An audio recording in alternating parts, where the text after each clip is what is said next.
Hello అండి. అందరూ ఎలా ఉన్నారు? నేనైతే చాలా బాగున్నాను. మీరు కూడా బాగుండాలని కోరుకుంటున్నాను. ఫస్ట్ టైం ఎవరైనా మా ఛానల్‌ని చూస్తే ప్లీజ్ సబ్స్క్రైబ్ చేసుకొని సపోర్ట్ చేయండి. వీడియో నచ్చితే ప్లీజ్ ఒక లైక్ ఇవ్వడం మాత్రం మర్చిపోవద్దు. మీరిచ్చే లైక్ నాకు చాలా మోటివేటింగ్‌గా ఉంటుంది. నా ఛానల్‌లో వ్లాగ్స్ ఇంకా సేవింగ్ ఐడియాస్ అయితే వస్తుంటాయి. ఇంకా ఈరోజైతే మార్నింగ్ 6 నుండి 4:00 అయితే వ్లాగ్ అయితే షేర్ చేస్తున్నాను. ఇంకా మార్నింగ్ అయితే లేచి ఫస్ట్ అయితే ఆహ్, నైటే మొత్తం క్లీన్ చేసేసుకొని పెట్టేసుకున్నాను. ఇంకా మార్నింగ్ టిఫిన్ చేయడం కోసమైతే నైటే మైదా పిండిని నానబెట్టేసాను. మంచిగా పుల్లటి పెరుగు వేసి మైదా పిండిని నానబెట్టేసాను. ఈరోజైతే బ్రేక్‌ఫాస్ట్‌లోకి బోండా చేద్దామని నైట్ నానబెట్టేసుకున్నాను. ఇంకా ఫస్ట్ అయితే కర్రీ చేద్దామనైతే స్టార్ట్ చేస్తున్నాను. ఈరోజు కర్రీ అయితే చామగడ్డల పులుసైతే చేస్తున్నాను. చాలా బావుంటుంది. ముందుగా అయితే వీటిని మంచిగా వాష్ చేసుకొని పెట్టేసుకున్న తర్వాత వీటిని ఒక 10 మినిట్స్ పాటు ఉడికించుకోవాలి. 10 ఆర్ 15 మినిట్స్‌లో ఉడికిపోతాయి. ఇంకొక సైడ్ అయితే చట్నీ కోసము పల్లీలనైతే వేయించి పెట్టేసుకుంటున్నాను. ఇంకా చింతపండును కూడా నానబెట్టేసుకొని పెట్టేసుకున్నాను. ఈ చామగడ్డ పులుసు చేయడానికి ఆనియన్స్ అయితే కట్ చేసుకున్నాను. చారులోకి కాబట్టి కొంచెం సన్నం చిన్నగా కట్ చేసుకొని పెట్టేసుకుంటున్నాను. చారు కాబట్టి కొంచెం ఆనియన్స్ కొంచెం ఎక్కువేస్తే బావుంటుంది. ఇంకా చామగడ్డలు కూడా ఉడికిపోయాయి. ఇప్పుడైతే కర్రీ చేయడం కోసం అయితే ఆయిల్‌ని హీట్ చేసేసుకున్నాను. ఆయిల్ హీట్ అయిన తర్వాత జీలకర్ర, ఆవాలు ఇంకా పచ్చిమిరపకాయలు పచ్చిమిరపకాయలు ఇంకా కట్ చేసి పెట్టుకున్న ఆనియన్ ముక్కల్ని వేసేసుకొని మంచిగా ఫ్రై చేసేసుకోండి. ఇందులోనే కొంచెం అల్లం వెల్లుల్లి పేస్ట్, కొంచెం పసుపును వేసేసుకొని ఇంకా ఉడికించి పెట్టేసుకున్న చామగడ్డలనైతే వేసేసుకున్నాను. మొత్తం పీల్ తీసేసుకొని నీట్‌గా పెట్టేసుకున్న తర్వాత మనము చారుని తీసేసుకొని పెట్టేసుకున్నాను. ఈ చారైతే వేసేసుకున్నాను. నాకైతే ఈ కన్సిస్టెన్సీలో ఉంటే సరిపోతుంది. ఇది ఉడికించిన తర్వాత ఇంకా దగ్గరకొచ్చేస్తుంది కాబట్టి సరిపోతుంది. సరిపోయేంత ఉప్పు, కారాన్ని వేసేసుకొని ఇది మరిగించుకుంటాను. అంతలోపైతే మైదా పిండిలో కొంచెం సాల్ట్, వంట సోడా వేసేసుకొని కలిపేసుకుంటాను. వంట సోడా ఎయడం వల్ల మంచిగా పొంగుతాయి. చూడండి ఆయిల్ అయితే పైకొచ్చేసింది. ఇలా వచ్చిన తర్వాత ఇందులో కొంచెం బెల్లం వేస్తున్నా పులుపుని బ్యాలెన్స్ చేస్తుందని. ఇంకా కొంచెం నువ్వుల పొడి వేస్తే మంచిగా చిక్కగా వస్తుంది. టేస్ట్ కూడా బావుంటుంది. కొత్తిమీర కూడా వేసేసుకొని స్టవ్ ఆఫ్ చేసేసుకున్నాను. ఈ మైదా పిండిలో కొంచెం జీలకర్ర ఇంకా మిరియాల పౌడరు వేసేసాను. టేస్ట్ బావుంటుందని. ఇప్పుడైతే ఒకసారి కలిపేసుకుంటున్నాను. మేమైతే ఇంట్లో మైదా వాడడం తక్కువే. చాలా డేస్ తర్వాతనైతే ఈరోజు బోండాలు చేస్తున్నాను. ఒక 1 ఇయర్ తర్వాత చేసేస్తున్నాను. మైదా అంతా హెల్త్‌కి మంచిది కాదు కదా! ఇంకా పిల్లలకి అస్సలకి పెట్టకూడదు. ఇప్పుడు దోసలు, ఇడ్లీలు అయితున్నాయని ఈరోజైతే బోండాలైతే వేస్తున్నాను. ఆయిల్ మంచిగా హీట్ అయిన తర్వాత ఇలా కొంచెం పెద్ద సైజులో వేసేసుకుంటే టేస్ట్ బావుంటుంది. ఈ మనము ఫ్రై చేసేటప్పుడు ఫస్ట్ మంటని స్లో టు మీడియం ఫ్లేమ్‌లో పెట్టేసుకోండి. అప్పుడే మంచిగా ఫ్రై అయితాయి. ఇవి కాస్త ఫ్రై అయిన తర్వాత అప్పుడు హై ఫ్లేమ్‌లోకి మార్చుకుంటే మనకు బోండాలు కరెక్ట్‌గా ఫ్రై అయిపోతాయి. చూడండి ఈ కలర్‌లోకి వస్తే సరిపోతుంది. ఇప్పుడైతే వీటిని ఒక బౌల్‌లోకి వేసేసుకుంటాను.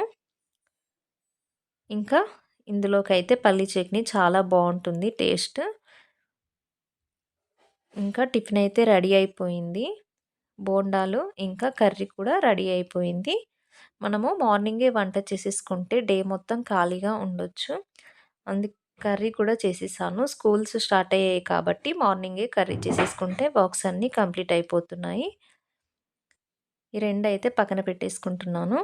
చామగడ్డ చారు చాలా బాగొచ్చింది. చూడండి ఈ విధంగా ఈ కన్సిస్టెన్సీలోకి వచ్చేలాగా మరిగించుకుంటే మనకు టేస్ట్ బావుంటుంది. ఇంకా బాబుకైతే స్నాక్ బాక్స్‌లో కొన్ని బిస్కెట్స్, డ్రై ఫ్రూట్స్ పెట్టేసాను. ఈరోజైతే ఫ్రూట్స్ ఏమీ పెట్టడం లేదు. ఇది పక్కన పెట్టేసుకున్న తర్వాత ఫ్రెష్ అయిపోయి ఈరోజు పూజ చేసుకోవాలి కాబట్టి ఫస్ట్ అయితే క్లీన్ చేసేసుకుందామని అయితే క్లీన్ చేసేసుకుంటున్నాను. చాలా డేసే అయితుంది వీటిని మంచిగా క్లీన్ చేయకుండా.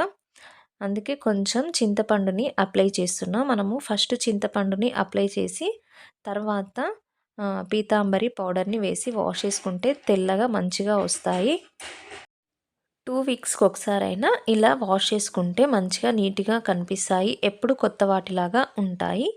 ఈ పూజ సామానయితే క్లీన్ చేసేసుకొని, పెట్టేసుకొని పూజనైతే చేసేసుకుంటాను. వీటినైతే క్లీన్ చేయడంలో చింతపండుని కంపల్సరీ యూజ్ చేయండి. చాలా బాగా నీట్‌గా అవుతాయి. తొందరగా ఎక్కువ స్ట్రెస్ అవ్వకుండా. ఇంకా ఈవినింగ్ తినడానికైతే సర్వపిండి పెట్టేస్తున్నాను. దానికోసం అయితే ఆనియన్ ముక్కల్ని కట్ చేసుకున్నాను. ఇంకా పచ్చిమిర్చి, వెల్లుల్లిపాయలు వేసేసుకొని ఇందులో కొన్ని ఉల్లిపాయలు, ధనియాలు, జీలకర్ర వేసేసుకొని మంచిగా మెత్తగా గ్రైండ్ చేసేసుకొని పెట్టేసుకోండి. మా ఇంట్లో అయితే సర్వపిండి అంటే చాలా ఇష్టంగా తింటారు. ఈవినింగ్ అయితే ఇది చేద్దామనైతే స్టార్ట్ చేసేస్తున్నాను. ఇంకా కొంచెం బియ్యపు పిండిని తీసేసుకొని జల్లించుకొని పెట్టేసుకున్నాను. ఇందులో కొంచెం శనగపప్పు, పెసరపప్పు వేసేసుకుంటున్నాను. మీకు పల్లీలు ఇష్టమైతే పల్లీలను కూడా వేసేసుకోండి. నాకు పల్లీలు వేయడం అంత ఇష్టం ఉండదు. అందుకే వేయట్లేదు. ఇంకా ఒక 2, 3 టీ స్పూన్స్ వరకు నువ్వుల్ని కూడా వేసేసుకుంటున్నాను. ఇందులో మనం గ్రైండ్ చేసుకున్న పేస్ట్‌ని వేసేసుకొని టేస్ట్‌కి సరిపోయేంత ఉప్పు, కారాన్నయితే వేసేసుకుంటున్నాను. మొత్తం పచ్చి కారంతోని కూడా చేసేసుకోవచ్చు. అలా కూడా టేస్ట్ బావుంటుంది. ఇప్పుడైతే ఇందులో కొంచెం కరివేపాకును వేసేసుకుంటున్నాను. ఉల్లికాడలు ఉంటే ఉల్లికాడలు కూడా వేసేసుకోవచ్చు. ఇంకా అవి ఏస్తే చాలా బావుంటుంది టేస్ట్. నా దగ్గర లేవు. ఇప్పుడైతే ఇందులో కొంచెం పసుపును వేసేసుకొని, తగినన్ని వాటర్ వేసేసుకొని, మంచిగా కలుపుకొని పెట్టేసుకోవడమే. దీనిని పెట్టడం కోసమైతే నేను ఈ విధంగా ఫస్ట్ ఆయిల్‌ని అప్లై చేసేసుకుంటున్నాను. ఈ బౌల్స్ అయితే సర్వపిండి పెట్టడానికే. వీటిని ఓన్లీ మనం వాటికే యూజ్ చేసుకుంటాము. ఈ గిన్నెల్లో పెడితే ఈజీగా వచ్చేస్తుంది. చాలా నీట్‌గా వస్తుంది తీసేటప్పుడు. నా దగ్గరనైతే 2 బౌల్స్ ఉన్నాయి ఇలాంటివి. వీటిని రెండిటిని యూజ్ చేస్తాను నేను సర్వపిండి చేసేటప్పుడు.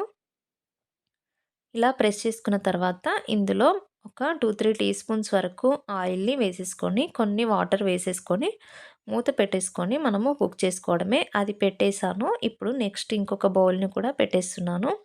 ఇలా మనకి 2 ఉంటే ఈజీగా చేసేసుకోవచ్చు. ఒకటి చేసేలోపు ఒకటి అయిపోతుంది. ఇంకా అవైతే కుక్ అయ్యేలోపు కొంచెం వెన్న చేసేదుంది. అదైతే కంప్లీట్ చేసేసుకుంటున్నాను.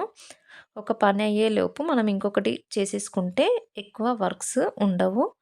ఈ వెన్ననైతే చేసేసుకుంటున్నాను. చాలా డేస్ నుండి చేస్తూనే ఉన్నాను. ఒకరోజైతే వేడి చేసుకోవాలి. ఈరోజు కూడా వెన్న చేసేసుకొని పక్కన పెట్టేసుకుంటాను. నెక్స్ట్ టైమ్ చేసినప్పుడు మళ్ళా నెయ్యి చేసేస్తాను. ఇంట్లో అయితే చాలా నెయ్యి అవుతుంది. ఇంకా దీనిని వాటర్‌లో వేసేసుకొని ఇలా నీట్‌గా ఒక బాక్స్‌లో పెట్టేసుకుంటే ఫ్రెష్‌గా ఉంటుంది. వాటర్‌లో వేయడం వల్ల ఆ పెరుగనేది చల్లనేది ఎళ్ళిపోతుంది కదా! వెన్నపూస కూడా చాలా నీట్‌గా ఉంటుంది. పుల్లటి స్మెల్ రాదు. ఇంకా నెయ్యి కూడా కాచేటప్పుడు ఎక్కువగా నల్లగా అవ్వకుండా ఉంటుంది. వెన్న అయితే చేసేసుకొని బాక్స్‌లో పెట్టేసుకున్నాను. సర్వపిండి కూడా రెడీ అయిపోయింది. చూసారా ఎంత ఈజీగా వచ్చిందో. ఇది మొత్తం చల్లారిన తర్వాత తీస్తే చాలా ఈజీగా వచ్చేస్తుంది. చాలా టేస్టీగా ఉంటుంది. తప్పకుండా ఒకసారి ట్రై చేయండి. ఈ వీడియో నచ్చితే ప్లీజ్ లైక్ చేసి సబ్స్క్రైబ్ చేసుకోండి. మరిన్ని మంచి వీడియోస్‌తో మీ ముందుకొస్తాను. Thank you.